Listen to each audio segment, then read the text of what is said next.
પહોંચીને અમારા નર્મદાના લોકોને એમણે વચન આપ્યું હતું કે તમને અમે સિંચાઈનું પાણી મફત આપીશું, તમને વીજળી મફત આપીશું અને ઘરમાં એક વ્યક્તિને કાયમી નોકરી આપીશું। ત્યારે નર્મદાના વિસ્થાપિતોને આજે ગાંધીનગર 50 ધક્કા ખાવા પડે છે, પણ આજ દિન સુધી એક પણ લાભ નથી મળ્યો। એનો જવાબ એમણે આપવો જોઈએ।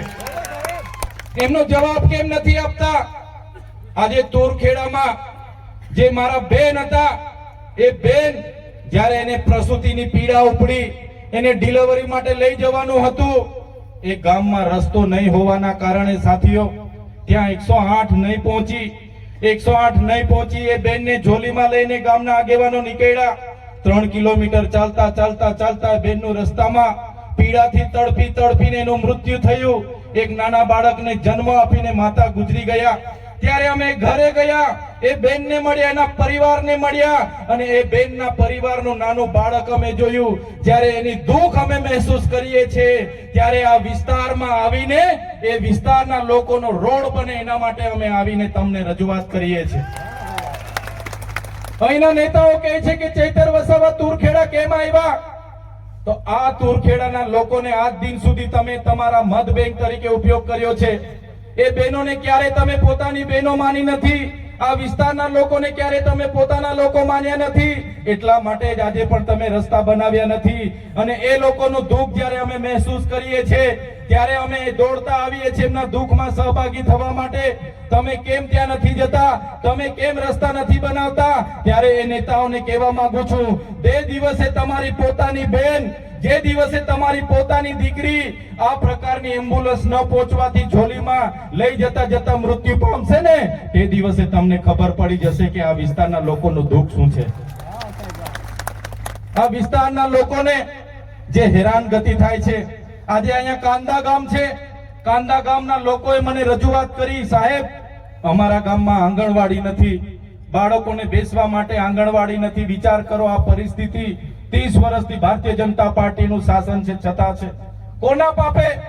તો જે નેતાઓને આપણે ચૂંટીને મોકલીએ છીએ, એ નેતાઓ પોતાની સરકાર હોવા છતાં એ સરકારની વાહવાહી કરે છે, આપણા લોકોનું સાંભળતા નથી।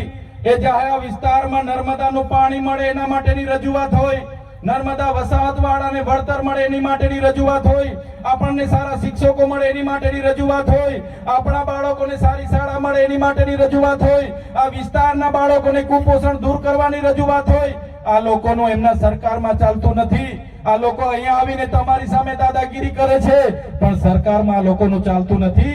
આ લોકો ચાવીથી ચાલતા રમકડાની જેમ જ છે, બીજું કંઈ આ લોકોથી થવાનું નથી।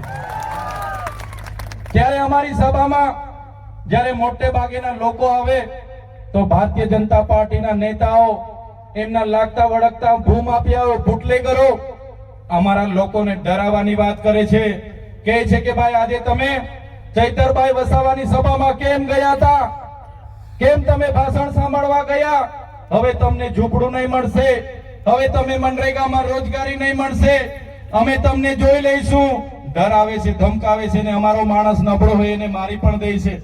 ત્યારે આ ભાજપના નેતાઓને કહેવા માંગુ છું, આ ચૈતર વસાવાની ટીમ છે, અરવિંદ કેજરીવાલની ટીમ છે, આ કોઈ કોંગ્રેસ વાળા નથી। અમારા લોકોને હવે પછી તમે હાથ લગાડશો, તમારા બધાના મોર બોલાવી દઈશું અમે। મોર બોલી જશે આવનારા દિવસોમાં, બધાને છોડવાના નથી। ત્યારે આ વિસ્તારના 28 ગામોમાં હવે હાઇડ્રો